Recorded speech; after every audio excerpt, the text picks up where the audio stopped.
all so much for joining us for our third session of Resistance School. Last week, we were thrilled to be joined by Sarah Elamine, a leader on grassroots and digital advocacy. She showed us the immense value of persuasion and the importance of pursuing empathetic and inquisitive conversation with our fellow voters, and not just to win elections, but to work towards a nation that lives up to its democratic values. Since last week, you all have been working in your groups to brainstorm strategic action to take together. Whether that's advocating for an issue that's important to you or working to support a local candidate. Tonight's session will help you structure leadership teams that are needed to make those efforts flourish. We are incredibly honored to have Marshall Ganz lead us in our third session on structuring and building capacity for action. His own story provides a rich history of organizing. Over the last 50 years, he's fought for civil rights in Mississippi and joined Cesar Chavez with the United Farm Workers. In 2008, he was the chief architect of Camp Obama, helping to build grassroots movement that swept President Obama into office. But if you sit down with Marshall, you won't be faced with his history. He'll smile, he'll ask where you're from, he'll ask what your parents do, and how you got into this work. And just like that, you'll be brought into a conversation that reveals, even to yourself, the sources of your hope, power, and desire for change. It is in this way that Marshall has enabled Davids across the world to beat their Goliaths. Tonight, he'll pull back the curtain on what makes for an effective organizing team. He'll offer his insights into how to structure and build leadership. Now that you've identified the values and issues that drive your political engagement, Professor Ganz will illustrate how to launch those values into action through establishing purpose, norms, and roles. After Marshall finishes up, we'll have a quick question and answer session until around 8:30 p.m. Eastern Time.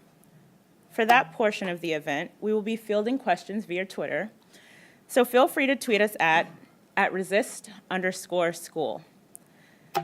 Just a quick final note, Resistance School is an independently organized project developed by students at Harvard University and is not an official course or offering of Harvard University or any of its schools. Professor Ganz, thank you for joining us at Resistance School. I hope you all enjoy. Thank you.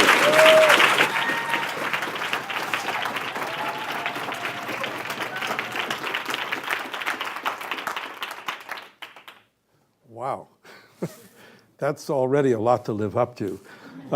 Good afternoon, good evening, and thank you to the organizers of the school, to all of you present and all of you that are out there for this opportunity to work with you this evening on the practice of leadership and structure and action.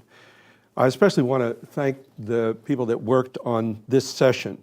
Cecily Tyler, Abel Cano, Jeff Rousset, Catherine Short, and Kate O'Gorman, as well as the participants in a specially prepared,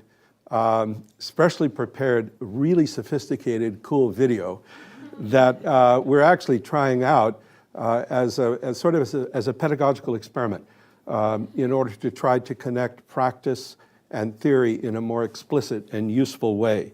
Anita Krishnan, Nicole Rojas, Kim Osagie, Michael Ali, and again, Kate O'Gorman appears once again. The other thing I want to emphasize is this is the beginning of a learning process, not the end. It's a process in which continued reflection on practice is what sustains learning. And the scaffolding or the framework that we're going to introduce you to this evening is certainly not the only one in existence.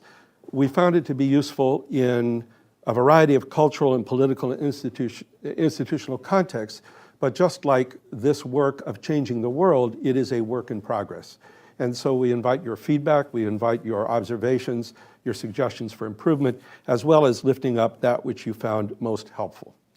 So we're going to be talking about leadership, and that's one of those words that, well, as many people as teach courses in it here, there are that many different definitions. So I want to be clear about what I mean by that word, because we'll be working on leadership, and then how to structure leadership in such a way that it develops collective capacity and organizational power. My approach to leadership is rooted in 3 questions posed by, oh, I got to remember this, sorry. Oh, welcome. All right, good. Oh, there's our goals, look at that. What is leadership? Why structure leadership? Launching a leadership team, and leadership development. That's our goals for the evening, thank you. There, okay. My approach is based on 3 questions posed by a first century Jerusalem scholar, Rabbi Hillel, who when asked, how do I consider what to do in the world, responded with 3 questions to ask yourself. The first was, ask yourself, if I am not for myself, who will be for me? Not a selfish question, but a self-regarding question. In other words, if you presume to lead, then you better be clear about what's in it for you, what do you bring to it, what values are moving you to do it, so that you can not only understand yourself, but interpret yourself to others. That's sort of the first question to ask. But then the second question, he says, ask yourself, if I am for myself alone, what am I? Because to be a who and not a what is to recognize that we exist in this world in relationship with others, and our capacity to realize our objectives is inextricably wrapped up with the capacity of others to realize theirs. And finally, he says, ask yourself, if not now, when? Not advice to jump into moving traffic, but it's recognition of the fact that rarely can we figure out how to do well whatever we want to do until we actually begin to do it. In other words, that understanding flows from action, does not precede it. It's a caution against what Jane Addams called getting stuck in the snare of preparation. Just another year of strategic planning, just another degree, and finally I'll be ready. And then I'll have my plan and I will venture into the world and the world will conform exactly with what I expect. Is that what happens? Not my life. And so it's recognition that action requires courage and venturing into the unknown, because the future is always unknown. And so it's getting into the action that then produces the information, the understanding, the skill that we need to act effectively. So for me, leadership's about the connection of those 3 elements, the self, others, and action. Now, the fact that they're questions is also important, because he doesn't pretend to be an answer man. He comes up with these questions to ask yourself. And that's significant too, because if you think about what is the domain of leadership, really? Is it when everything's working perfectly, everything's functioning great, there's no contradictions, no problems, and people just burst forth with, where's the leadership, so we can thank them for how well it... Is that what happens? Not my experience. When do people say, where's the leadership? When do they say that?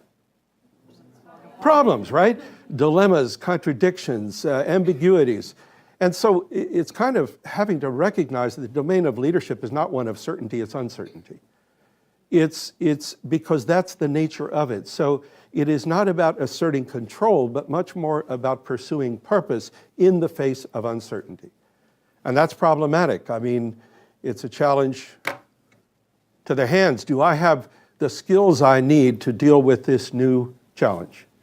It's a challenge to the head. Can I use my resources in new ways to confront this new problem coming my way?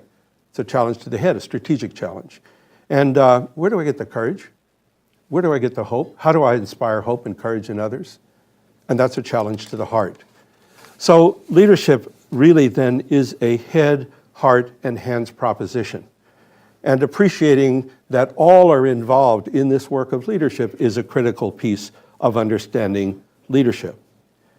Now, so the definition that I've come to use is this, that leadership is about accepting responsibility for enabling others to achieve shared purpose. So this is not a diva idea of leadership, like leader as the sun, and then if you get close, you get warmth or you get burns, I guess, depending on the circumstances. But it's not that. It's leadership as a form of social interaction around the accomplishment of shared purpose under conditions of uncertainty. And understanding it that way, it's much more about, well, first of all, it's a lot more about learning than about knowing. It's not about the illusion that someday you're going to have all the answers. It's much more about understanding the questions to ask in order to find answers. It's also not understanding leadership as a position. I think we've probably all had the experience of people occupying positions of formal leadership who actually turn out to be pretty lousy leaders, or is that only here at Harvard? Or, no, I guess not.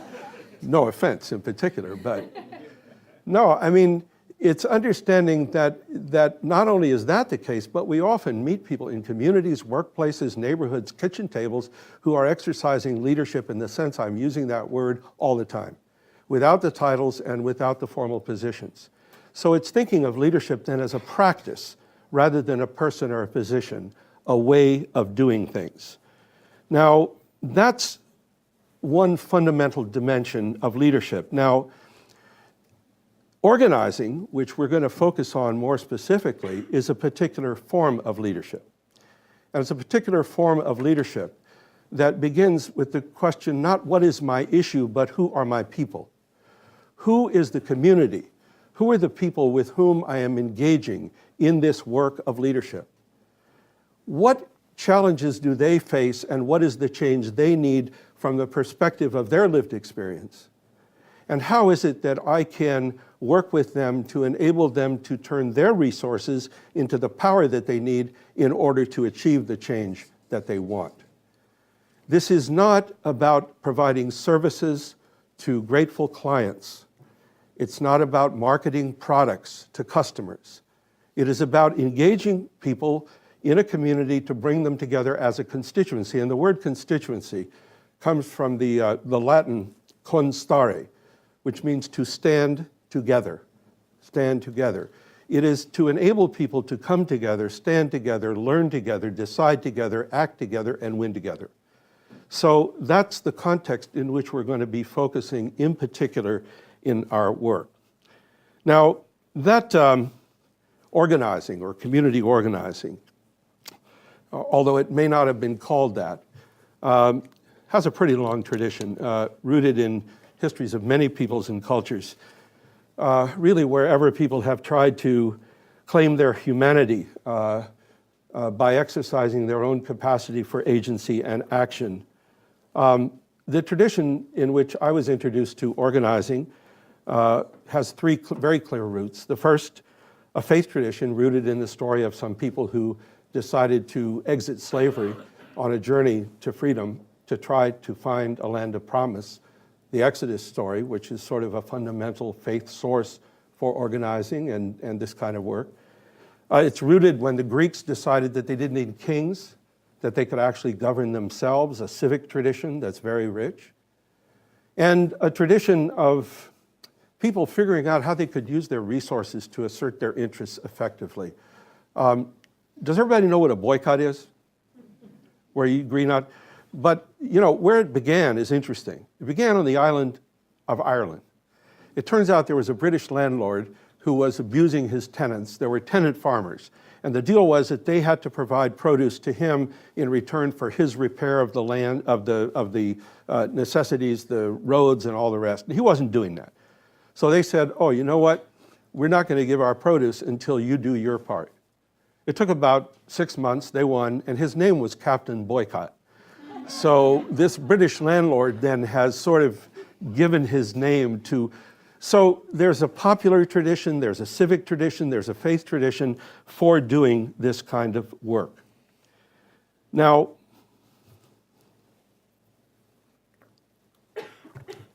my introduction to that tradition came in June of 1964 when I completed my junior year at Harvard College. I'd grown up in Bakersfield, California, where my father was a rabbi, my mother a teacher, and came to school here on a scholarship. But here is where I got involved with people working for the Student Nonviolent Coordinating Committee and civil rights work, and volunteered for the Mississippi Summer Project, which was an effort to support the organizing of African-American organizers in that state who were facing jailing, beating, and worse, just for trying to organize people to register to vote. My father had served as a chaplain in the American Army, so we had lived in Germany for 3 years after the Second World War, where a lot of his work, most of his work, was with Holocaust survivors. So as a child, I met people whose lives had been shattered by that horror.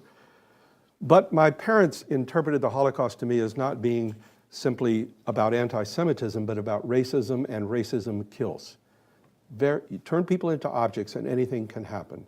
And the civil rights movement was challenging the institutionalized racism that's been foundational to this country since its founding. Now, as a rabbi's kid, I don't know if there's any preacher's kids in the audience or here. Oh, there's one right there. What kind? Episcopal. Episcopal, all right, that's pretty good. Yeah, that's good. I'm sure you'll appreciate what, you have to go to all the stuff, you know, you have to show up at it. You're also supposed to be perfect, which is sort of a different set of issues I'm not going to go into tonight.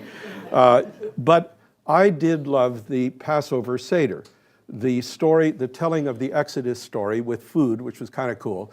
But there's a place where they would focus on the children and say, you were slaves in Egypt. And I said, what? I've never been a slave, never been to Egypt. It took me a while to figure out what it meant was that story was not the property of one people, one time, one place. It's told generation after generation. And you have to sort of ask yourself, are you with those guys with the chariots and the horses? Or are you with those people trying to find a way to a land of promise for themselves? Civil rights movement told that same story. Dr. King talked of the civil rights movement in terms of yet another chapter in the telling of the Exodus story. And it was a movement of young people. Dr. King, when he led the bus boycott in Montgomery, Alabama, was 25. You know, and it makes sense. Walter Brueggemann, a Protestant theologian, wrote a book called The Prophetic Imagination, in which he talks about the fact that transformational vision or prophetic vision occurs at the intersection of two elements. One he calls criticality, which is a clear view of the world's hurt, of its need, of its pain. Coupled, he says, with hope, a sense of its promise and its possibility. One without the other is despair or irrelevance. Together, they create the capacity for transformation. And young people come of age with a critical eye on the world they find and almost of necessity hopeful hearts. So for my generation, the civil rights movement was an invitation to enact that kind of vision or that kind of aspiration for change and transformation. Now, with all due respect to Harvard, my education about race, power, and politics began in Mississippi, not in Cambridge. It was evident that all the inequalities between whites and blacks were so evident: housing, healthcare, education, you name it. But it was also clear that bringing a few books or medical supplies wasn't going to, it'd be a nice thing to do. You know, it would be a charitable thing. It wasn't going to change anything. And that's when I began to learn the difference between charity and justice. And the charity says, what's wrong? Let me help. Justice says, why is it happening? Let me change it. That second question is a lot more, that makes people uncomfortable. Because what you tend to discover is that these people are losing over here because there's these people that don't have enough over here are because other people over here have too much. And when these people try to change that, these people don't like it. And so then you wind up in a challenge. And it's a challenge about power. And so then the question becomes, since the African American community in Mississippi had really no practical right to vote, they were excluded from the labor laws that protected other workers in the 30s that left out agricultural workers and domestic workers, which was what most of the work was. I'd never had the experience of going up to someone twice my age who would stand up, offer me his chair, call me mister, introduce himself with his first name, not look me in the eye because he was black and I was white, and that went on thousands of times a day across the South. And you put together the cultural and economic and political powerlessness, and you get some insight into why all the inequality. And it wasn't because people didn't try to change it. They did. There was a lot of resistance and there was a lot of pushback. So the question became how to get the power to change things.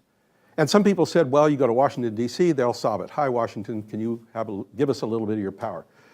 It turned into like, we need more research, more data, testify before our committee. It became evident pretty quickly that unless the people with the problem could also become authors of the solution, it was not going to change. But they don't have any power. We learned there was a difference between resources and power, and that while many communities were lacking power, they were not lacking entirely in resources, and the challenge was how to turn resources into power. The instruction, the school where we learned that was, everybody know about Rosa Parks? You know the lady who one day got tired? Yeah. Who was secretary of the NAACP chapter, who was trained in organizing at Highlander School, and was part of a strategy to follow up on the Supreme Court ruling about Brown v. Board of Education, allegedly intending to desegregate schools. And it was an effort to file a lawsuit to extend it to transportation, because the buses had blacks in the back, whites in the front, no man's land in the middle, armed deputized bus driver. You had to go past all that, find a seat in the back if you were black, and if a white person needed the seat, then you had to get up and give it to them. Twice a day, going to work, come home from work, a lot of anger in that community. What they discovered was that, in fact, they did have resources. In fact, everybody in that community had resources which could become a source of power. Now, we're used to looking up for power, but what do you see when you look down? What do you see? What do you see? What part of your anatomy do you see? Your feet. It turned out everybody had feet. Now, if they used their feet, instead of using their feet to get on the bus and give the bus company the bus fare, if they used their feet to walk to work instead, and they all did it, then their dependency on the bus company turned into the bus company's dependency on them. And that was the Montgomery bus boycott. And it took a year, and they won. And the significance was that it was an instruction in how to turn resources ordinary people held into sources of power. There was sacrifice involved, there was a lot of solidarity required, but it was transformational. Now that's what organizing was about how to enable communities to use their resources together to develop the power they needed to change things. I got hooked, and instead of coming back to Harvard, which I actually wrote him a letter, how can I come back and study history when we're busy making it, which was pretty arrogant, but also true, and is in their file now. I went back to California, where Cesar Chavez had started a grape strike. And I'd grown up in the middle of the farm worker world, but I hadn't seen it. I had to go to Mississippi, get what we call Mississippi eyes, come back home, see another community of people of color, also without political rights, also without economic protection, and California with its own rich history of racial discrimination going back to the native peoples, to the Chinese, to the Japanese, and even desegregating movie theaters in LA that had whites upstairs, Mexicans upstairs, whites downstairs as late as the 1950s. It turned out Mississippi was not an exception to America, it was an example of the America we needed to change. So I began to work with Cesar in the farm workers for the next 16 years, which is really where I learned the craft of organizing in community and politics and union organizing. Did another 10 years of union issue and electoral work, mostly in California. And then after a 28-year leave of absence, found my way back to Harvard. Tuition had changed a little, but in 1991, I came back, finished my senior year, wrote a thesis, senior thesis in history and government, and graduated class of 64-92. And my 81-year-old mother got to come and see her son finally become a college graduate, so I got to close that particular loop. But I had found that I was feeling stuck after all those years of activism, needed to find a way to go deeper and broader. And so after that 1 year, it turned into a master's at the Kennedy School, it turned into a PhD here, and full-time on the faculty at the Kennedy School since 2000. While I was working my PhD, the school asked me to design a course on organizing. That turned out to be a real gift to me because it was a place I could integrate my life experience with social science in a pedagogical conversation with a rising generation. I came to think of it as an extraordinary blessing to be able to go to class and have a conversation with the future twice a week, and increasingly in this school with the world. So through my students, then I got back into activism around the Dean campaign in 2003, Obama's campaign in 2007, working with the Dreamers and so forth. So that's sort of where these frameworks and these approaches come from. They come from experience, they come from teaching, they come from practice. And that's what I'll want to share with you this evening. So let's get to it. How many people have ever belonged to, let's see, make this work. Oh, I skipped out. I'll come back to that. All right. How many people have ever been in a disorganization? Well, isn't that interesting? Everybody knows what it is. We once were trying to sort of figure out, well, what is it like? Well, here you got it. People apathetic, don't show up for stuff, passive, there's divisions. And I don't mean divisions like differences of opinion, but the kinds of divisions that paralyze action, the kinds of factions that, well, you may know what I'm talking about. There's a sense of drift. There's reactiveness. People can't make decisions, but if something affects them, they run around like chickens with their heads cut off, like, oh, what do we do? And finally, they may have resources, but the resources are not engaged. Does that sound familiar? Yeah, it's pretty frustrating. Now, and if your power depends on collective action, it's more than frustrating. You're leaking power all over the place because your source of power is not there. Now, we did then, okay, what would the promised land be like?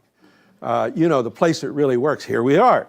Instead of apathy, there's motivation. People are engaged, they're motivated, they show up for meetings. Instead of division, there's the capacity to act together, the capacity to actually debate, argue, but then act together. Instead of drift, there's a sense of purpose. Instead of reactiveness, there's a capacity to take initiative. And instead of the inertia of inaction, there's actually effective action toward change. So what's the difference? What does it take to move one into the other? We once had 43 boycott cities all over North America during the Great Boycott that I was involved with the farm workers.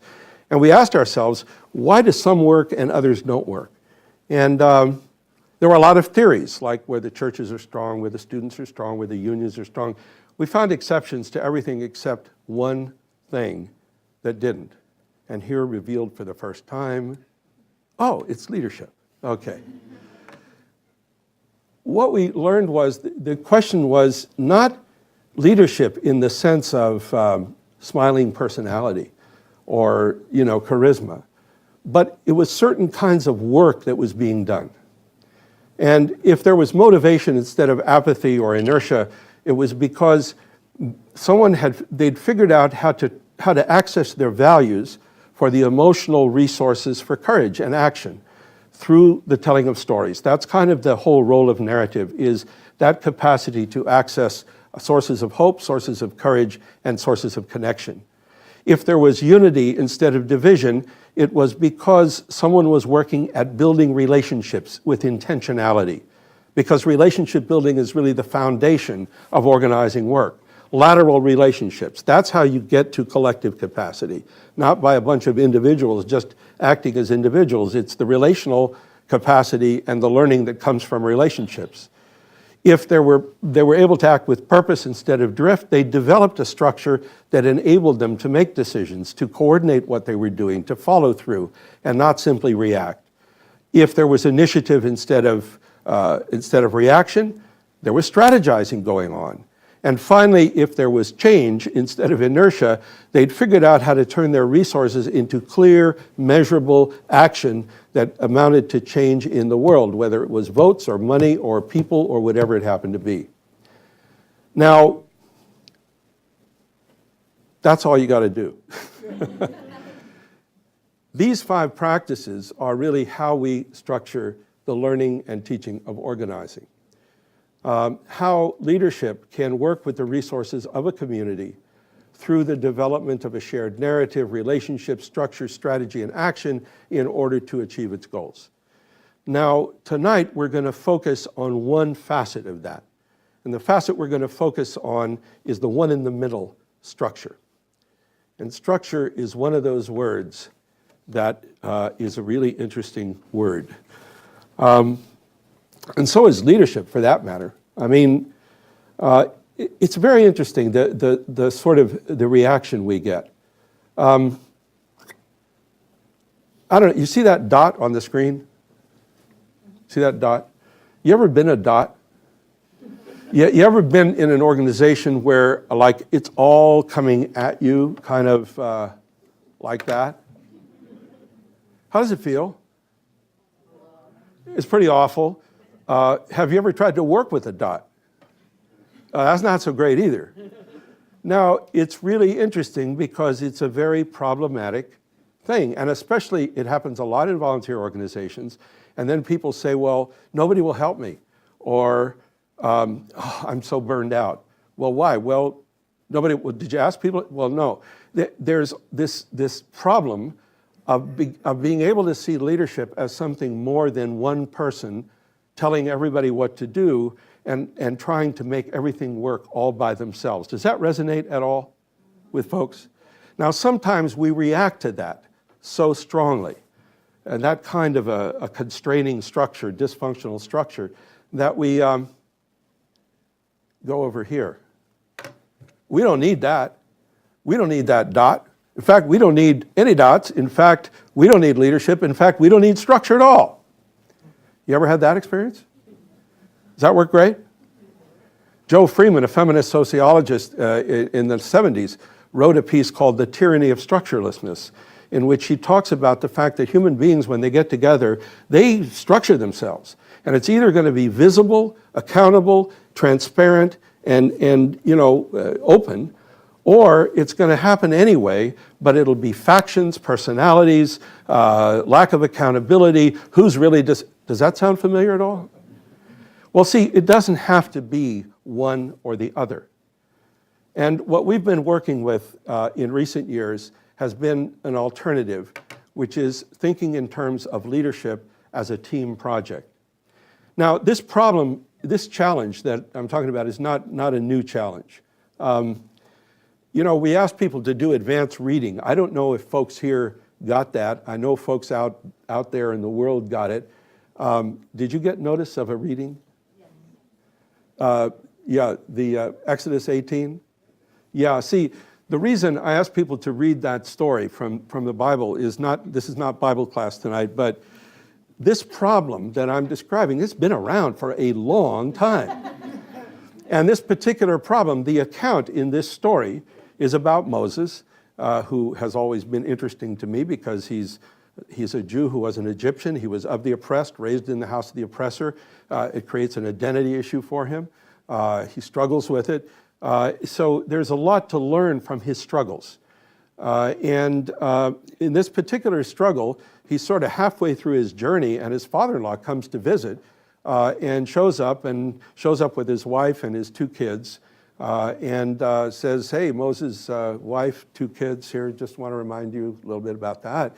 And then he stays and watches while Moses goes to work the next morning. And the description is that Moses is sitting on the ground, and the people are towering over him with questions and questions. And then Jethro, his wise father-in-law, says, hey, Moses, this isn't working. This is not good for you, and it's not good for the people. You're gonna burn yourself out. So you got to do something different. Well, what does he ask Moses to do different? It's pretty interesting. First thing, you can't be the only one that knows the law. You got to educate the people. They got to know. You got to share it. You can't hold it all here. Secondly, you can't try to do it all yourself. You got to find out if then it was 10 men, 1 to make decisions with respect to the other 9, and then 1 of those 10 and 1 of those 10, so that only the stuff that cannot be dealt with comes to you. And you have to give them the authority. And he said, he wasn't looking for experts who'd been to the Kennedy School. He said people of respect, people who were respectful, who respected God. And third, you have to actually give them the authority to make decisions. You can't just hold it all yourself. Moses does it. Jethro makes his reputation as the first management consultant in history. This is Jethro LLC or whatever. But it is so interesting that this problem's been around for so long. And so it's time we figured out how to deal with it, how to really deal with it. It's interesting because in that story I just shared, the first half of the chapter is all about Jethro restoring his family to him. And it's almost like he has to remind him that he's a human being, that he and his work are not exactly the same. And that his work can have problems, but it's not going to compromise him as a human being because he has a relationship with God, he has a relationship with family. And so he sort of enables Moses to let go.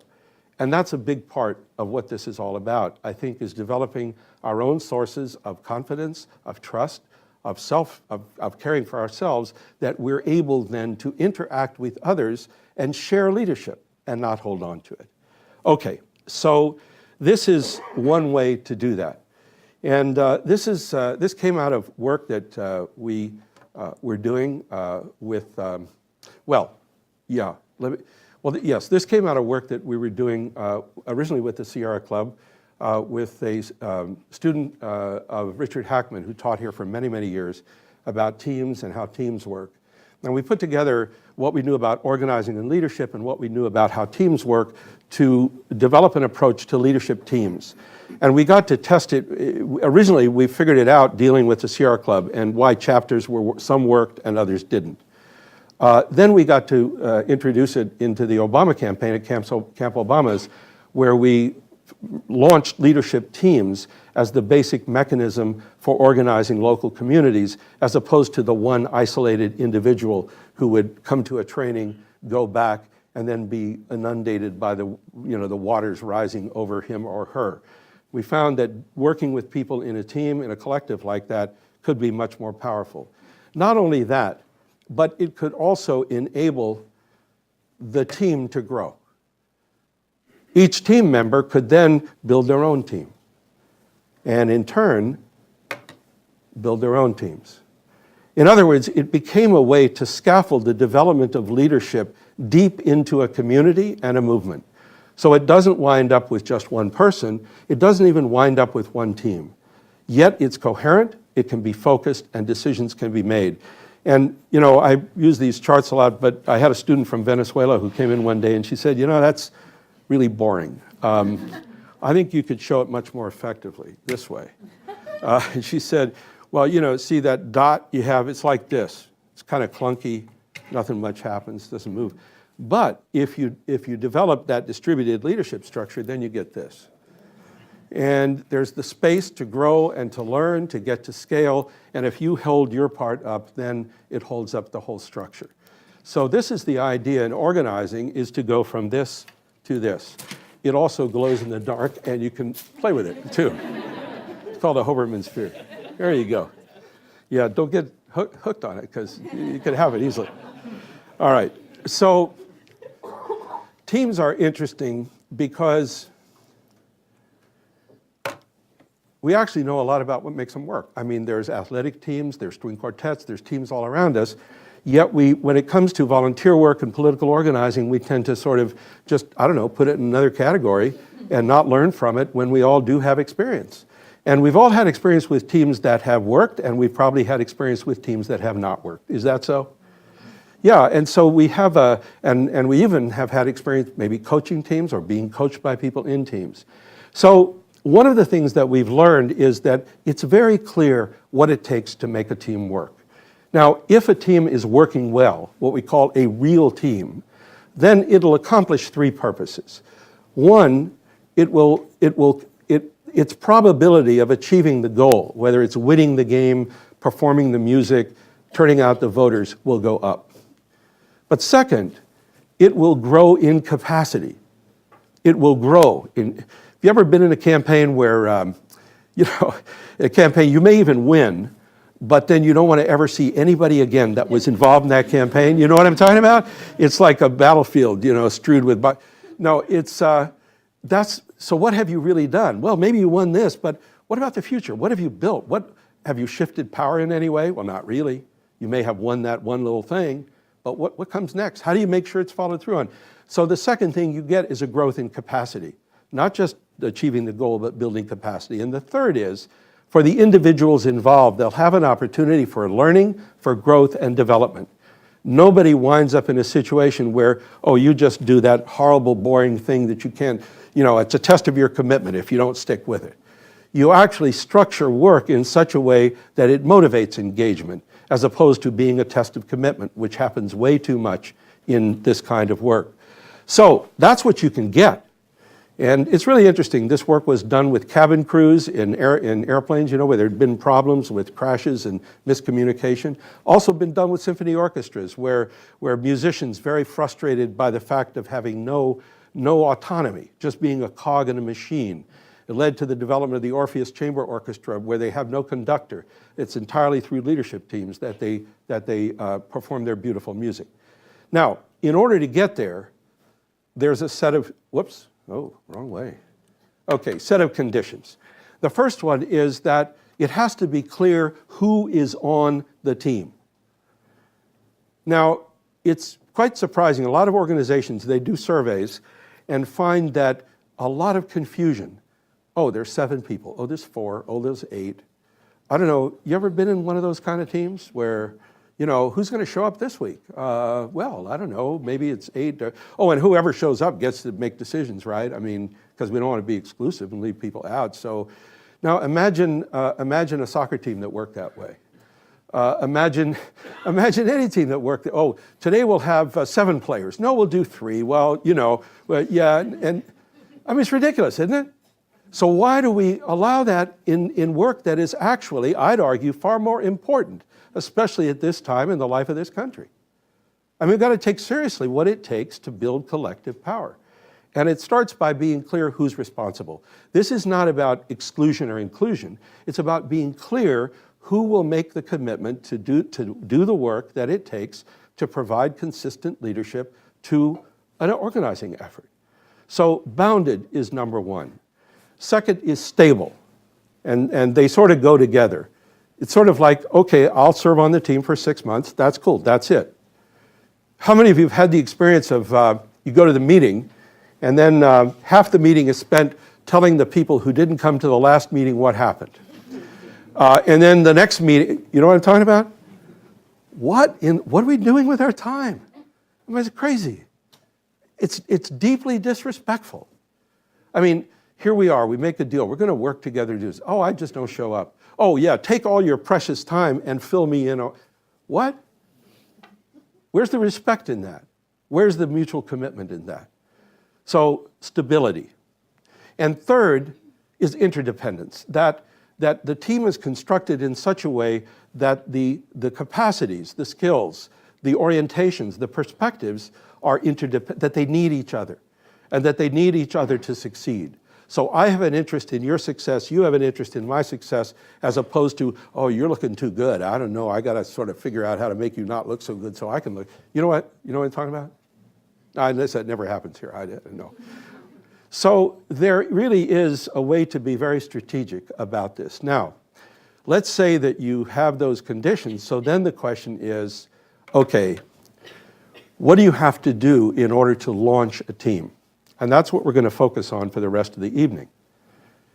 The first challenge is to come up with a shared purpose.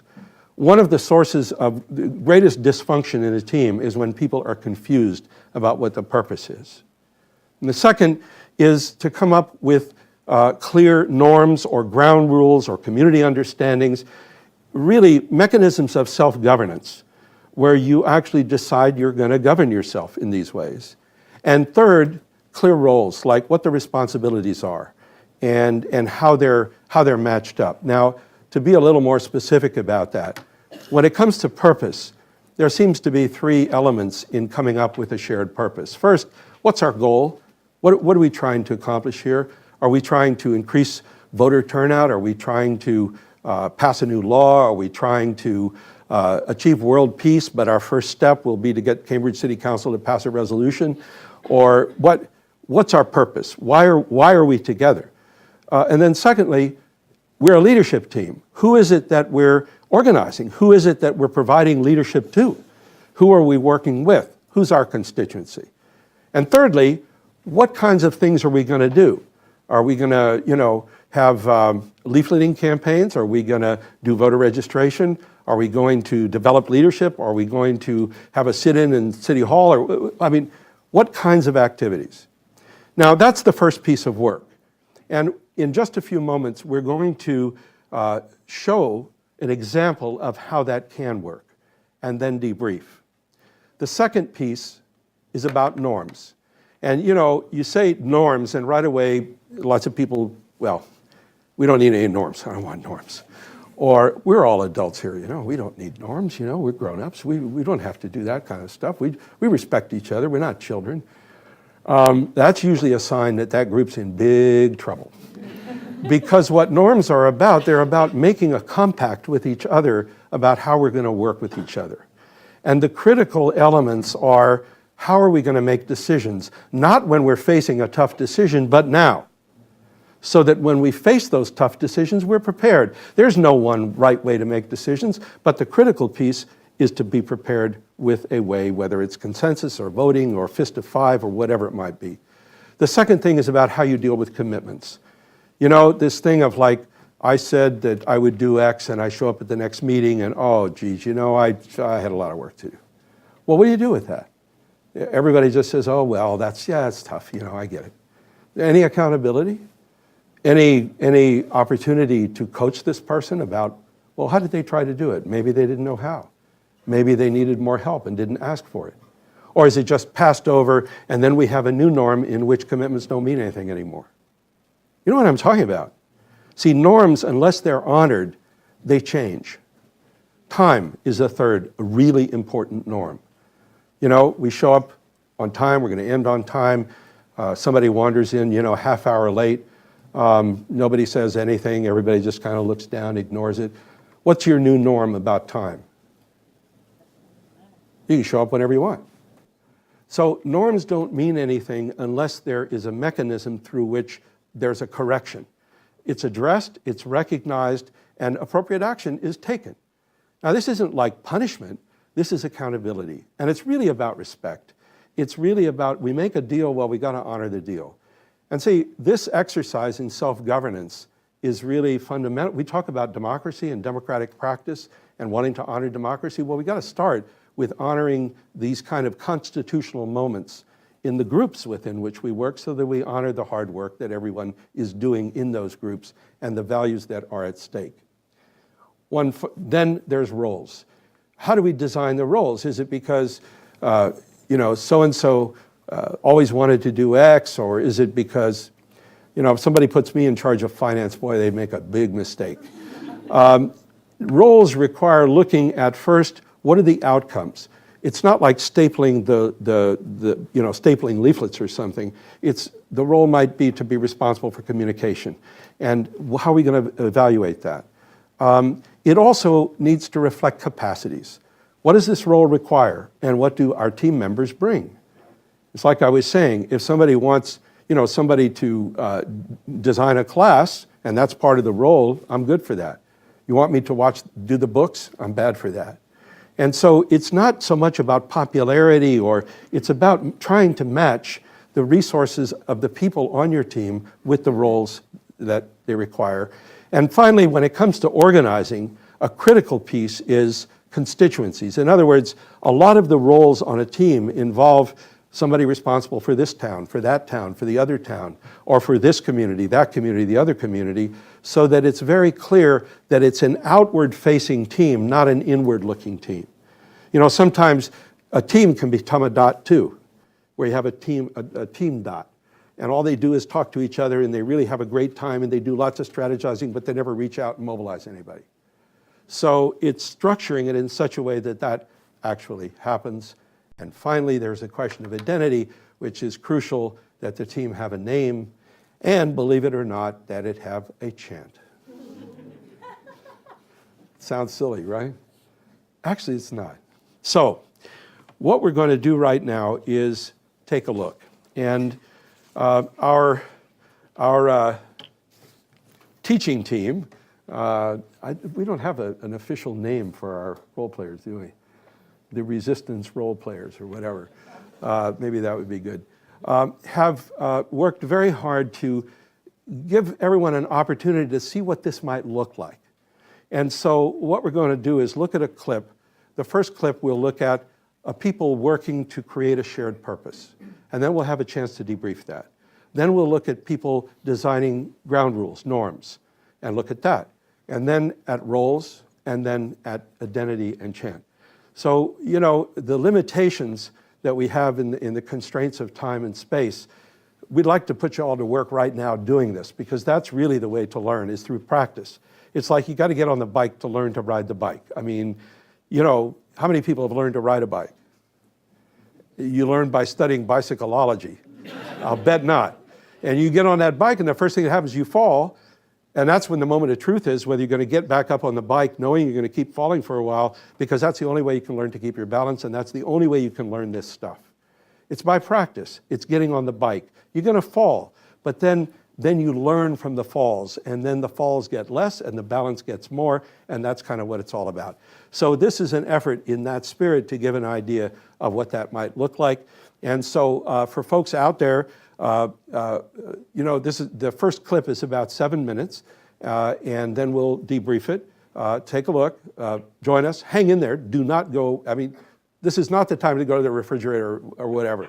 This is a time to really pay attention, because up to now what you've been hearing is this one guy give you a lecture, but let's see some action. So let's begin. Activities can help facilitate achieving that goal. So what specific activities will we do together as a team to live into that vision that we've set for ourselves? It's okay if they're wildly different from one another. In fact, that will give us a better information to work through as we begin getting into the exercise. So let's take a minute now and jump into this first piece, silent reflection, and we'll begin writing now. We're going to part 2, which is our first section of teamwork.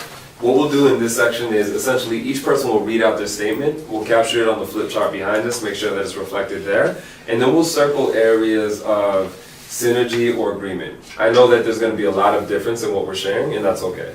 I come from an immigrant family, and so I think our shared purpose is to transform the political atmosphere around immigration by raising awareness about political issues so that voters really make informed decisions when it comes to immigration policy.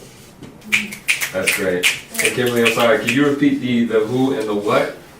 I think we are, transform political atmosphere around immigration by raising awareness so that voters make informed decisions.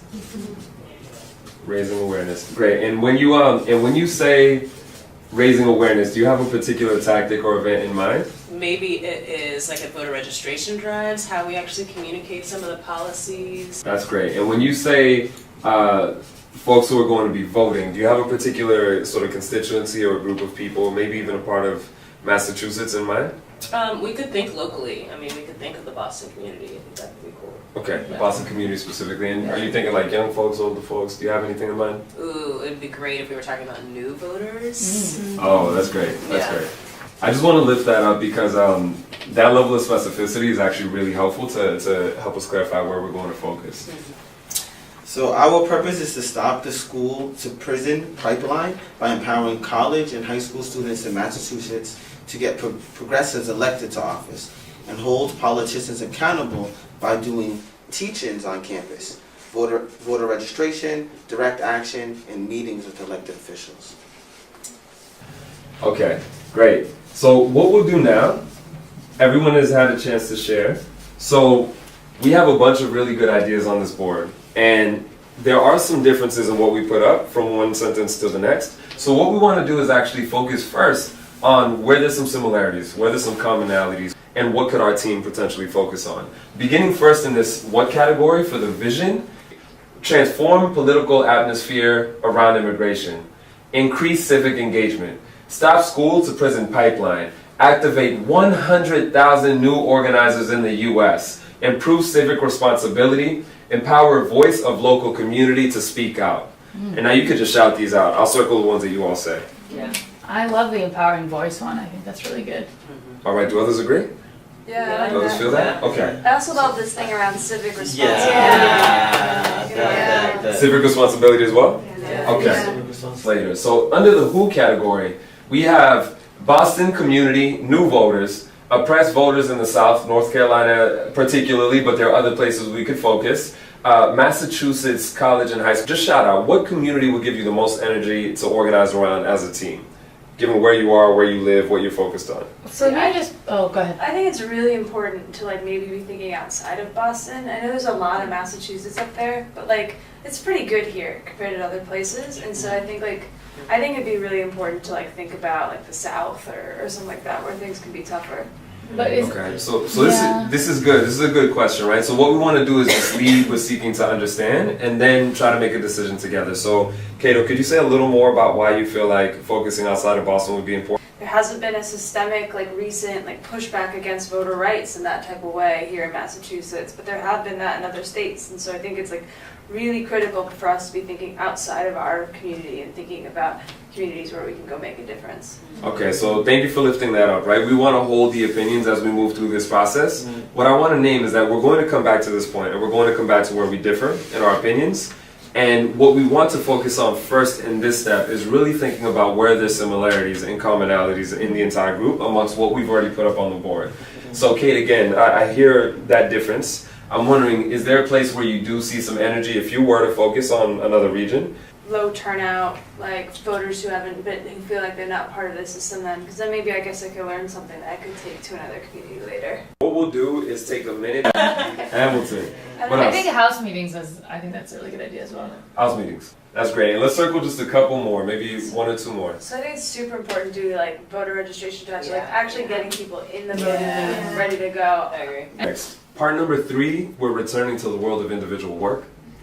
One change from earlier. We're going to rewrite our shared purpose statement, but this time you're only going to use the circled areas from each column to construct your new shared purpose statement. So again, it's okay if you leave some out. It's okay if you don't use all of them, and it is okay if you try to use all of them. The real intention here is to get as much focus as possible using what you think the team resonates with, will best capture the intent, and uses what we've already circled and honed in on. All right, and that's time. Just listen for which statement seems like it best captures for you your understanding of what our team's purpose could be. Our purpose is to organize young people in Boston to hold politicians accountable and fight for fair policies by registering voters, creating house meetings, doing voter drives, church announcements, direct action, and outreach to our networks on and off campuses. All right. I said, we share the purpose of developing civic engagement for the citizens of Boston by creating a voters league that will increase turnout in the city council election through get out the vote canvassing, house meetings, a Hamilton production, and candidate forums. Great. So here's the question. Which statement seems to best, in your opinion, capture the essence of what our team can seek to do? I really liked Anita's. I thought it captured it really well. Yeah. Me too. All right, great. Aw. So it sounds like Anita's getting some head nods and some laughter, so that's the one that perhaps we can start with. Is there anything that we want to include in that statement that wasn't already captured? I mean, it's not included, we didn't circle it, but can we call out like public policy or passing laws to get at the structural forces? Sure, so maybe we can add something like that. Do others resonate with that addition? Yeah, I think that would be really important to add. It really speaks to me. Okay, that's great. So Anita, could you take one more attempt to include that in your statement and read it out one last time for us as a final statement? So we share the purpose of developing civic engagement for citizens of Boston by creating a voters league that will increase turnout in the city council election and pass progressive policy through get out the vote canvassing, house meetings, attending town halls. Yeah. All right, let's clap it up. We just got the first.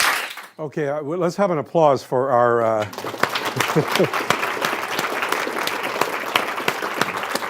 and Abel Cano, our facilitator there in the organizer role.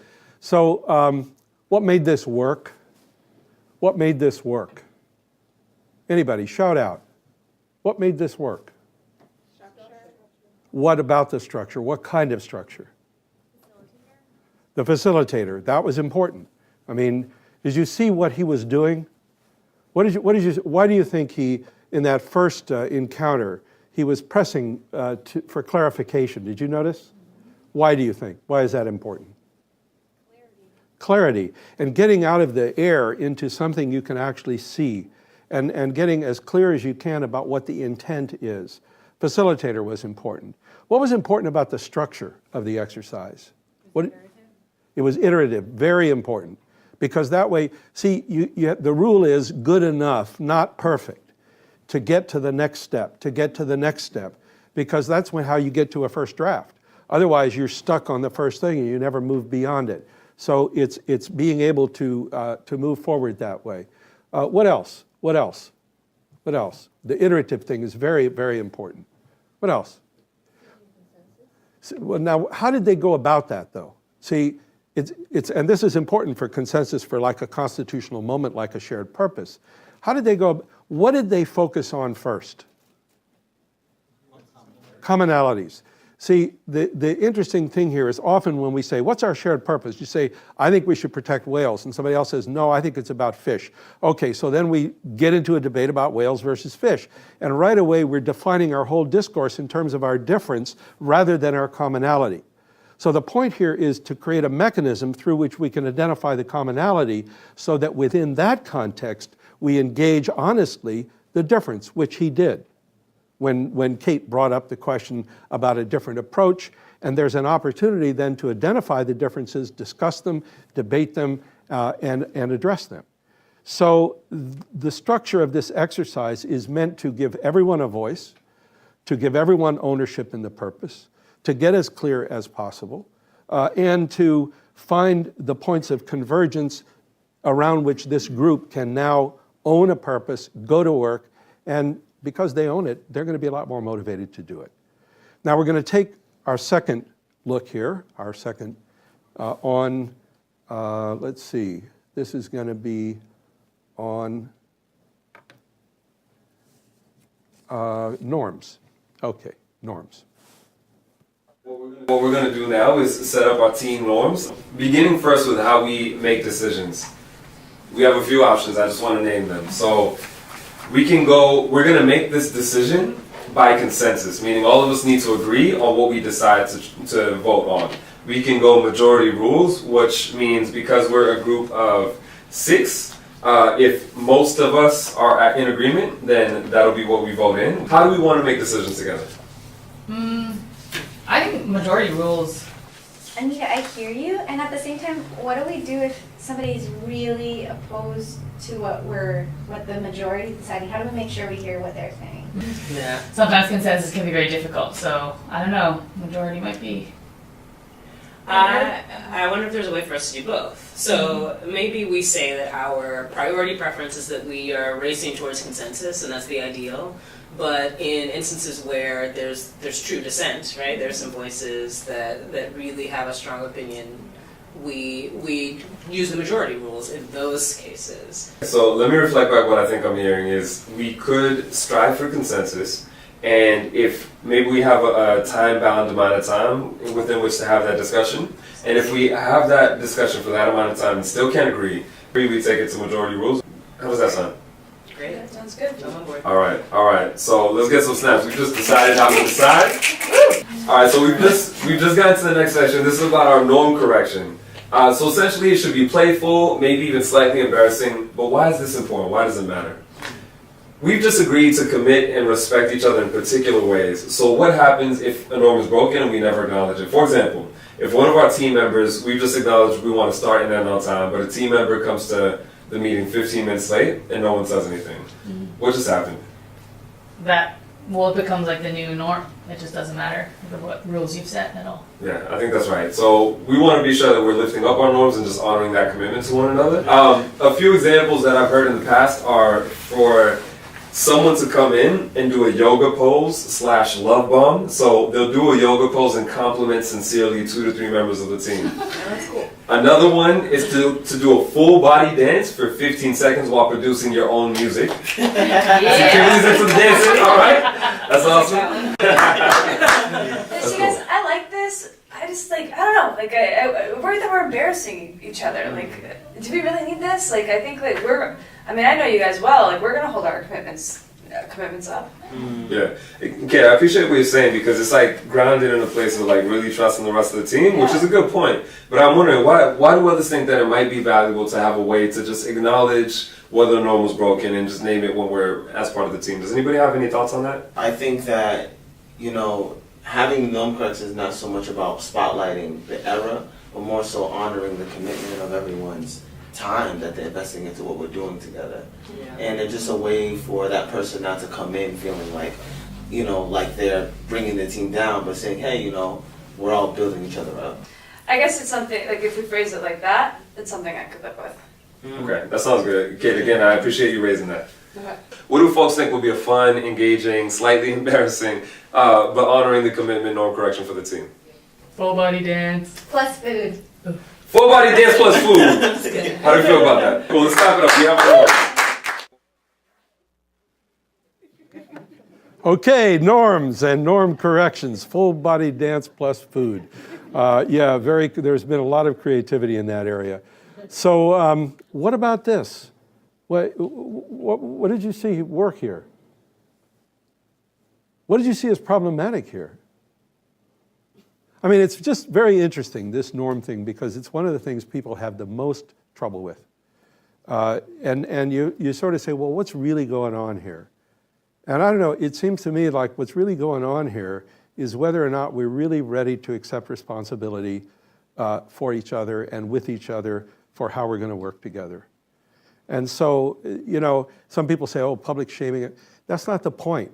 The point is we have, you know, we all have our better angels and then we have that other part. And it's sort of like we all need to figure out ways to encourage our better angels. And that's the importance of accountability and these kinds of mechanisms. But what else did you see here in this norms exercise? What else worked? What made it work? Would you find it really weird? Humor is really important. It's important all the way through. It's important in organizing. It's important in life. I mean, because how do you keep yourself in perspective and everybody in perspective? There's actually some organization theorists that teach about what they call the technology of foolishness. They've studied strategy teams and found the ones that have humor are more creative and more effective strategists, because you're able to kind of get outside the box, keep it in perspective, and it keeps the spirit alive. That's so important for creative work, and organizing is creative work. What else? What else? What else on norms? You ready to go out and form norms in your groups? Yeah, I'd love to see that. No, seriously. We do this in all our classes, we do it in all our sections, and at first there's all this questioning, but boy, once you ease into it, then you know you can rely on others to have your back, you have their back. Now we got a deal. We're a team, we're working together. So let's go to now our third exercise, which is on roles. Now we're going to create our roles for what specific activities each one of us will take responsibility for in order to make that real. I think it's really important that we have like an outreach coordinator. That's a lot to be responsible for if someone's like responsible for outreach. But it's so important to have like one person accountable, you know? I think it would be important to have just like a single person on outreach. Okay, so you all are lifting up a really important tension and distinction actually. So in the process we're using to create our roles, it is true that one person will be holding the responsibility for getting it done, but it doesn't mean they hold the responsibility for doing it alone. Okay. You know, so that's the first point. So if you're an event coordinator, others can help you with the events, but you're bottom lining the outcomes. So for outreach coordinator, another important point there is that we need to be able to get out there, organize our constituencies, and bring them back together. The outreach coordinator could just help focus those efforts. So everyone's like going out and doing it, and then this one's just responsible for coordinating that. Let's move into the next category. These are responsibilities. I think one thing to keep in mind for this column is that we should be putting down responsibilities that are outcomes, not necessarily tasks. So maybe we could start right up at the team coordinator, for example. What are some responsibilities that person might hold? Maybe that person helps to prepare for the leadership team meetings, and maybe give support or coaching to the team. What we're going to do now is transition into the next category. This is what you would be good for this role if. How about for the team coordinator? To keep us accountable, to coach the team, to help us with scheduling and logistics. Communication skills. Communication skills. Yeah. I think this person would detail oriented maybe. And how about for event? I'm sorry, Anita, did you have one to add there? No, I was, well, just like, you know, tough. You're like keeping us in line, yeah, like assertive. You can't do it. Holds people accountable, that's great. Yeah. And now we're going to move into interested team members. We're going to go around one by one and have an open and honest conversation. So what are our particular strengths in terms of our experience? And, you know, naming for the team, what's one limitation that you feel like you have that might inhibit you from playing some of these roles, or you might need support as part of a team? I've had some experience like as an event planner, so the details are my jam. I just really struggle though with like actually working up the nerve to ask somebody to commit to what we're doing, so that's my limitation. I'm part of this. I should also name for myself. My background is as a community organizer and field director. I really enjoy coaching people and supporting people. So team coordinator or event coordinator could be one of those things. I think for me, a limitation might be managing to keep everyone's schedule aligned and on time. So like really being able to wrangle people and follow up over time when I'm managing multiple projects. That would be a place that would be a limitation. I'd probably need some support. So this is a good first round. I think we have exactly 1, 2, 3, 4, 5, 6 roles and 6 people. Mike, Yeah. where are you at with this role? Sort of, what do you think the criteria of the fit is for you? What is your experience most aligned here on this list? Where do you think you'd have the most impact and it would be sort of like really leveraging your strength? I think the outreach coordinator. All right, so is it okay if we put a check next to Mike for now? There? Yeah. And then we'll revisit? Okay, so Kimberly, between event coordination and managing teams, where do you feel like your strong suit is? Team coordinator. Team coordinator. All right, let's put a star next to Kimberly here. I think I'm really strong at event coordination as well, so I'll take this role. And now we got to celebrate because we have our team roles! But what we just did was review how to match people and roles and capacities. What did you see that made this work, folks here? What did you see that made this work? Good actors. No, but this is very, very real. I mean, we do workshops all over the place, and it's just exactly like, yeah, over here? Being able to identify your strengths and weaknesses of each team member. This is huge. And it creates then a context. People talk about safe spaces. We're much more interested in creating brave spaces. It creates a space in which we can honestly acknowledge limitations and strengths so that we can really be smart about what we're doing and not get into those defensive games and all that. So this is if a team's able to do this, it's a really important, it's a real deal. And it's really respectful. Thank you for lifting that up. What else? What else did you see that enabled this to work? Iterative, because people didn't have to commit to one role right away, but they could say that they were good at maybe 2 or 3, and then it was iterative so that they felt like they could choose one after having had a chance to negotiate different with the. Yeah, no, and that process of working that out, it's sort of like you keep working at it until you find the match. That's also good observation. Back there? Yeah. I really liked how it got to details all the time. So there are these abstract titles, but then it's like, but what do they do? Yes. And here are the people, but what are you good at? Yeah. So it's because I've tried to do this with staying with the abstract titles, and it goes nowhere. One theme that runs all through this is the importance of specificity and concreteness, and not like, oh, you're going to be the event coordinator. Well, you got it. Yeah. Good point. Thank you. Now we are going on to our most important segment, which is team identity. All right, team, so we've just been doing a lot of head work. We want to get the energy flowing a little bit for this section. So can everyone stand up? Yeah. All right, excellent. We had a timekeeper, so Kato, we got 5 minutes on the clock. Please hold us to that. Give us like a 3-minute warning. Sure. Let's come up with our team name, and this works the best when we just all shout at each other at the same time. Let's shout stuff out. Citizens. Activators. I like new. So we heard activators, citizens, and new. Let's put it together. Let's keep going. Citizen activator, voice, Citizen Voice activators. something. voice activators, voice activators. Voice Voice activator activator. sounds a bit mechanical. Activate voice. Would power be before voice? Power activators. Oh, activate power. Activate power. Power Power. activators. Power activators, activate power. How about power generators? Oh. That's like an electrical. I like your like back and forth, Activators. like activate power, Voices of activator, power? activate power. Oh. Activate voices of power. Woo! What's that? AV. AVP. AVP. Power. AVP. Hey. AVP! AVP! Alright. Okay, so activate voices of power. Do we like that name? Yeah. Alright, that's a cool name. Okay, so let's get a rhythmic chant. Let's use our bodies. Let's make some music. I feel like, yeah. No, that's not Activate I feel like voices we of power. should, like that can be like in the background, like the AVP. Oh, stop low. AVP. Yeah. AVP. And then like AVP. somebody can be like, I did something. AVP. Not me.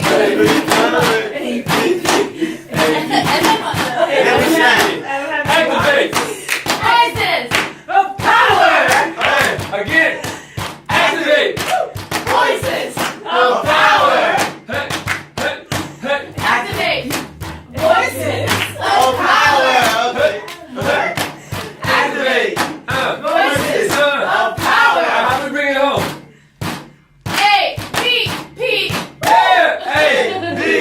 B. A, B, B. All right. Yeah, and how about this?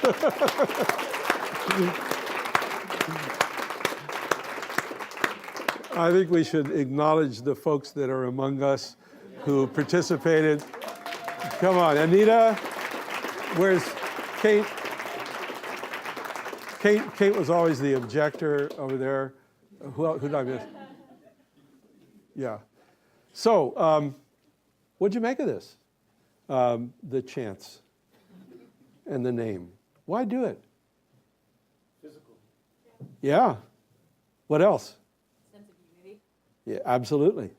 What else? Huh? Pride. Yeah, really. Yeah. Takes the awkwardness out of it. Yeah, what else? Gets you energized. Energized, indeed.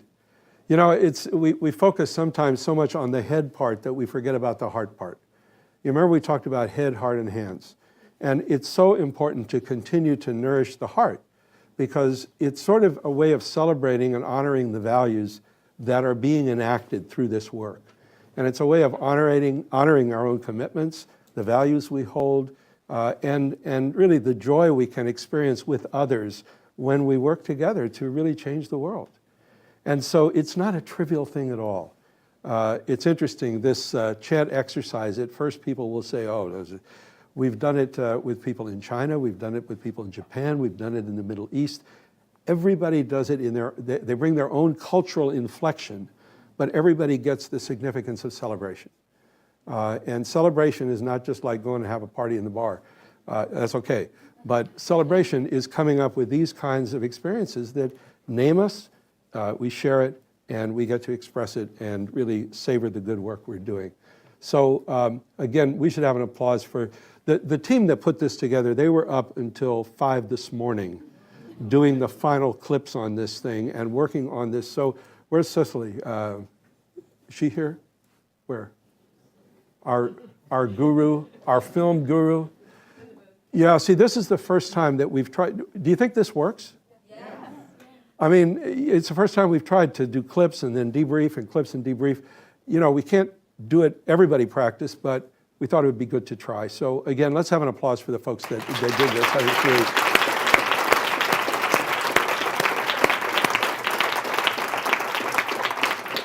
so really should teach you how to applaud. Do we have time for that? I have a minute for that. I'm going to take just a minute. You know, when I worked for the farm workers, we used to applaud just like you did. And a guy named Luis Valdez, who started the Teatro Campesino, he brought music and theater and so forth to our movement. And he said, you know, you're this movement, you talk about being united and all this stuff, but you applaud chaotically. And he says, so you gotta, you know, communicate what you're about. So he taught us how to applaud like this. Join me.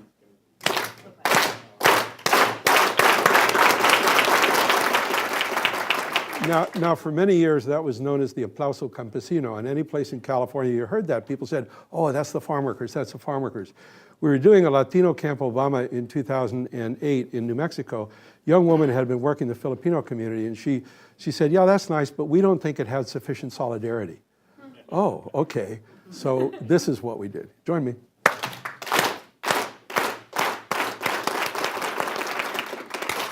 That's it.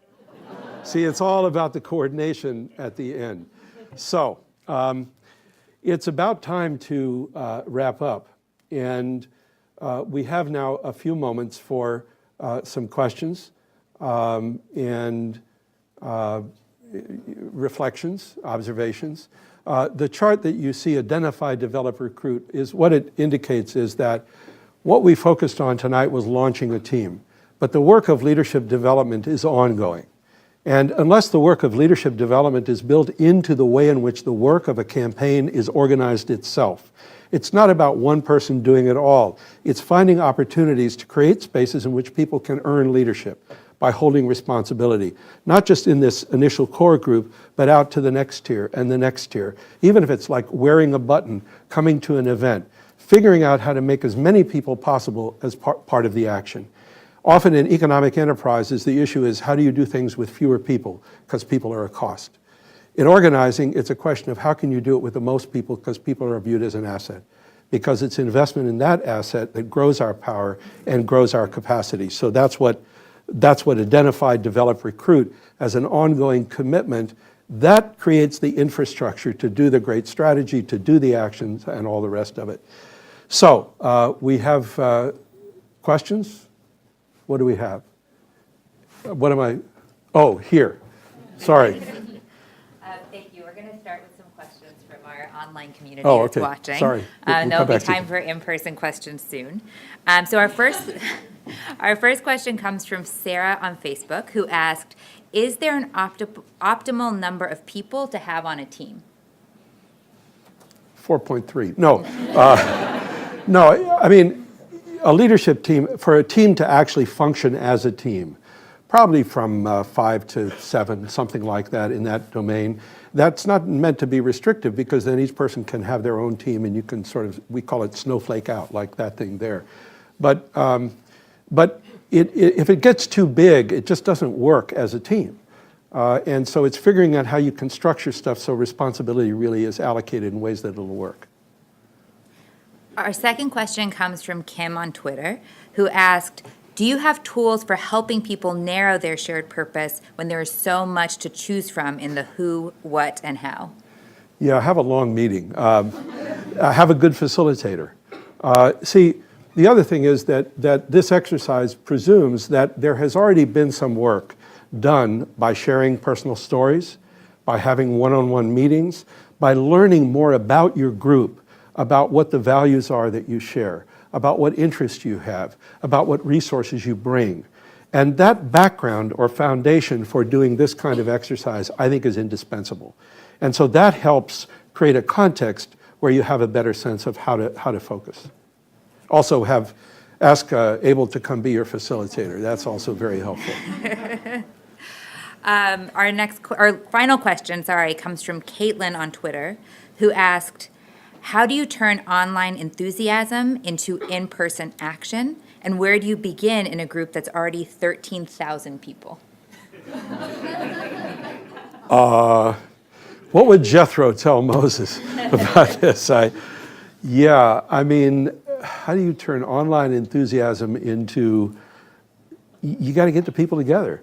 I mean, now I teach a distance learning class with about 120 people in some 20 countries, 25 countries. And we use the internet for people to be able to see each other and form relationships with each other. It's the anonymity that makes it so hard to create collective capacity online. And so the visual, the connections, the most important thing is attention to the fact that relationship building is fundamental to this whole work. It's foundational. And so creating venues where that can happen. And you get to scale. I mean, in the Obama campaign, we got to a big scale with teams. I mean, and it can be done. It just takes focus and attention.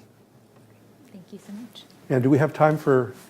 We're going to get to in-person questions. I'm going to bring down, we're going to go to in-person questions. Great. Oh, yeah.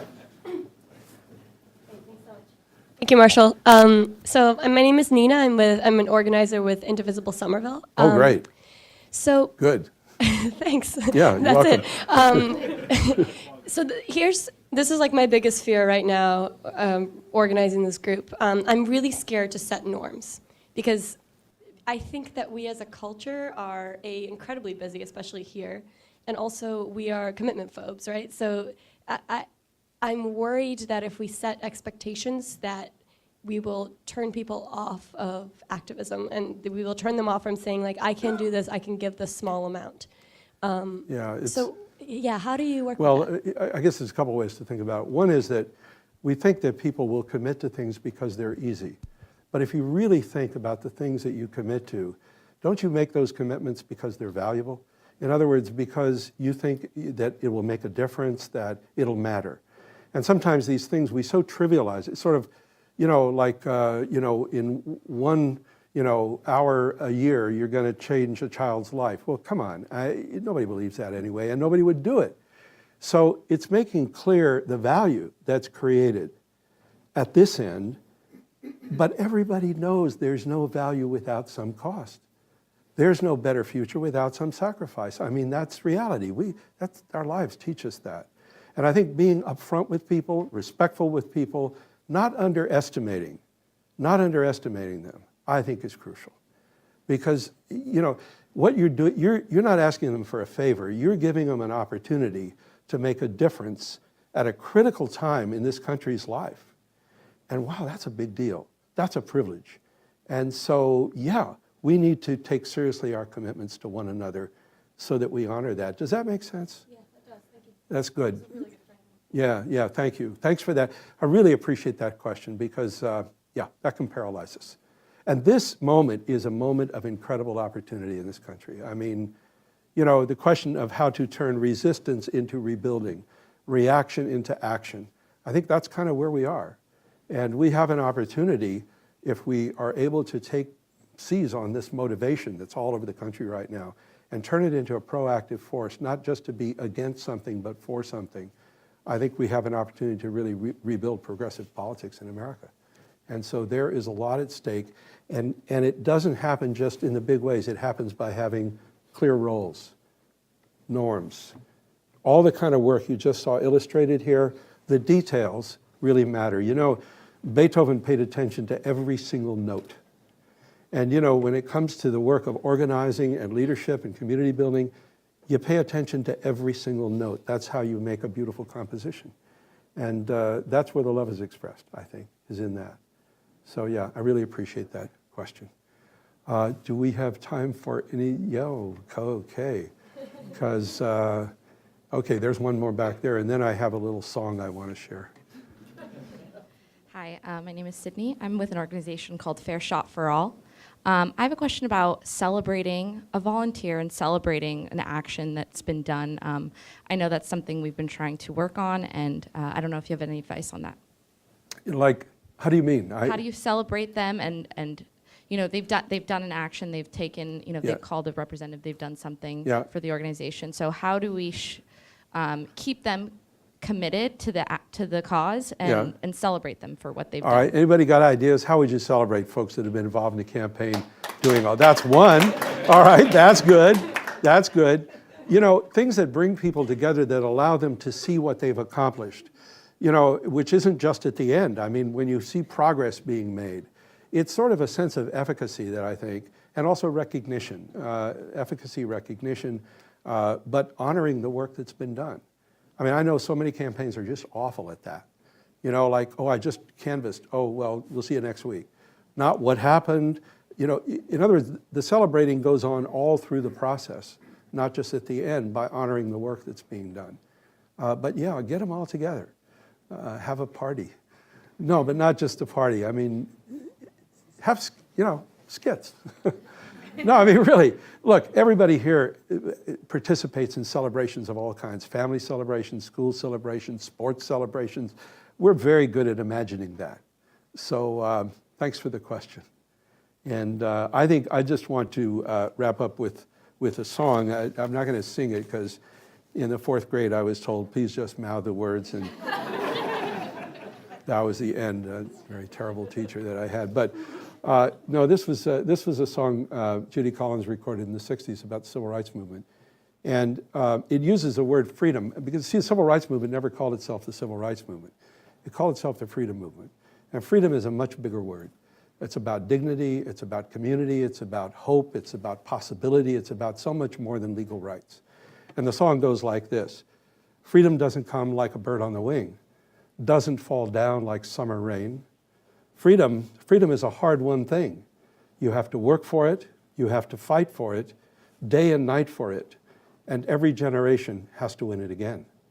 Pass it on to your children, brother, pass it on to your children, sister. They have to work for it. They have to fight for it, day and night for it, and every generation has to win it again. Pass it on to your children, pass it on. And thank you all for the opportunity to pass it on. Thank you.